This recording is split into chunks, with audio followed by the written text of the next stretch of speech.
বাগানে থোকায় থোকায় ঝুলছে আঙুর। বাঁশের মাচায় ঝুলে থাকা সবুজ আঙুর দূর থেকে পথচারীদের নজর কাড়ছে। চাঁদপুর সদর উপজেলার চাঁদপুর মতলব সড়কের পাশে মাত্র ২০ শতক জমিতে বাণিজ্যিকভাবে আঙুরের বাগান করেন চাঁদপুরের কামরুজ্জামান প্রধানিয়া।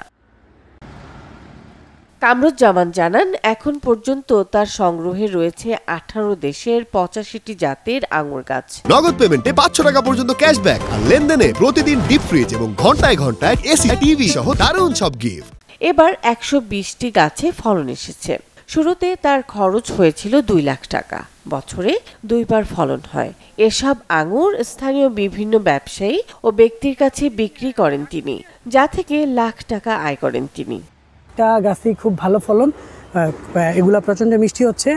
আমাদের এই বাগানে আমরা যারা দর্শনার্থী আছে তাদেরকে আমরা এগুলা খাওয়াই। কামরুজ্জামানের আঙুর বাগান দেখতে প্রতিদিনই দূর দূরান্ত থেকে আসেন দর্শনার্থীরা।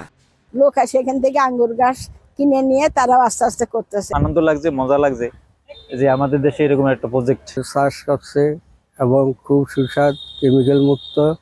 বাংলাদেশে অক্টোবর-নভেম্বর মাসে আঙুর গাছ ছাঁটাই করলে মার্চ-এপ্রিলে ফল পাওয়া যায়। এরপর শীতের সময় ফলন আসে। Desk report, channel 24।